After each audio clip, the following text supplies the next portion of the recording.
And now, it's time for another Dice Tower review with Tom Vasel. Goblins, Drool, Fairies, Rule. What a name, huh? This is a game I have done a preview for, so keep that in mind when you watch my review. It's a very small game. It comes with only 20 cards. 20 card game. Is that worth my time? Is that worth getting? Well, based on artwork alone, it might be. But let's take a look at the game.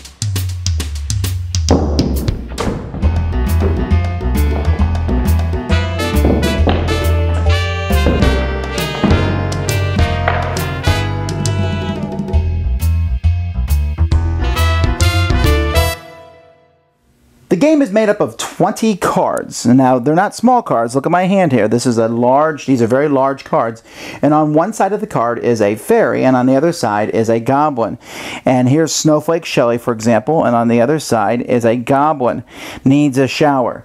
Now, Needs a shower has a sun symbol, and Snowflake Kelly has a moon. On the opposite sides of moons are suns, and vice versa, like Lemon Loop here with a sun, and Nappy Hour with a moon. Drew Drop Shower has a frog. The opposite of that is always a mushroom. Vermin Vermicelli. Penny Clue Mushroom. Opposite side would be a frog. Big Big Belly. Also, some of the cards have stars all around the outside of them.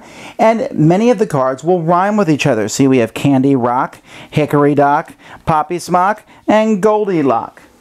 At the beginning of the game, 4 fairy cards are placed in the middle of the table. Each player has 4 goblin cards in front of them, and they're going to get one of the ones with stars all around the outside. The other 3 are just very random.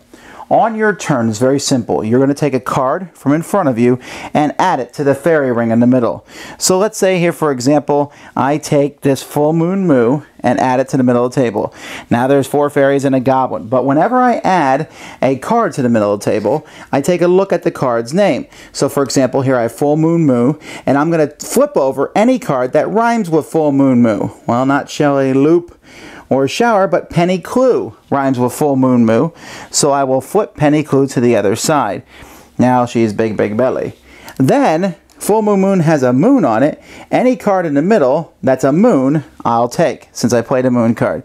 So Snowflake Shelly comes in front of me. And so the next person would go. And let's say it came back to my turn, and this is the way things were in the middle. And I might put in the middle, let's see here, I'll put in the middle Dastardly Droop into the middle, which will flip Lemon Loop. And then Dastardly Droop is a mushroom. There are no mushrooms in the middle table, so I'm fine. Then later on, I put in Dustin Dower in the middle table. Now, Dustin Dower has stars, and this is important because when you put a starred creature in the middle of the table, you then flip over everything. So all of these are flipped over, and I'm going to take all the mushrooms, since that's the card I played. So Penny Clue and Vermin Vermicelli are in front of me. Now, what's the goal of all this taking and flipping and receiving? That's because in front of you, you want 2 things. You want to have no goblins. If that happens at the end of your turn, you win. Or you want to have 6 fairies. Now, you can play with a variant where you're trying to get goblins and trying to get rid of fairies, pretty much the exact same thing. And you can also play a solitary variant to see how few moves it will take you to get rid of all the cards in front of you. So that's how you play. So in this game, I love the names of these people here. I got Dusty Dower, Dastardly Droop, Full Moon Moo, Big Belly, Big Belly, Vermin Vermicelli, Gobblety Goop, Earwax Stew, He's So Smelly, Cringe and Cower, OPU, Cobweb Shock. And on the other side, Willow Sue, Vanilla Scoop, Petal Flower, Lemon Loop, Snowflake Shelly, PB and Jelly. Okay, my girls like this, and they liked it. But you know what was interesting?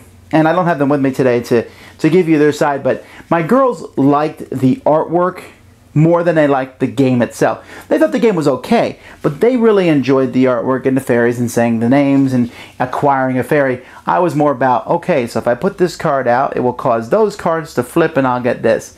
That to me was a little fascinating of an exercise. And I think you have that cool little game mixed with really good artwork. So this is going to really appeal to some people. I mean, it's never going to be a heavy game. It's never going to be anything spectacular. There's probably an optimal move to make each turn. You just got to kind of figure out what it is. I suppose you can look at what everybody else has. I think that might be taking the game too far and taking it too seriously. This is the kind of game I'd put with Love Letter and other games, where they're very quick, they're very easy to play beforehand.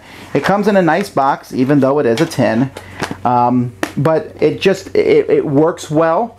It can play well between kids and adults. It has that solitaire option in, which doesn't interest me at all, but might interest some of you. And all this for, a pretty good price point. Goblins, Drool, Fairies, Rule. Thanks so much for watching the Dice Tower videos. Find more great videos and reviews, as well as our top-rated audio podcast at Dicetower.com. You can also find other great shows at Dicetowernetwork.com. I'm Eric Summerer, and you've been watching The Dice Tower. The Dice Tower is sponsored by Cool Stuff Inc., where you can find great games for great prices. Cool stuff in stock. Check them out at CoolStuffInc.com. Shut the door.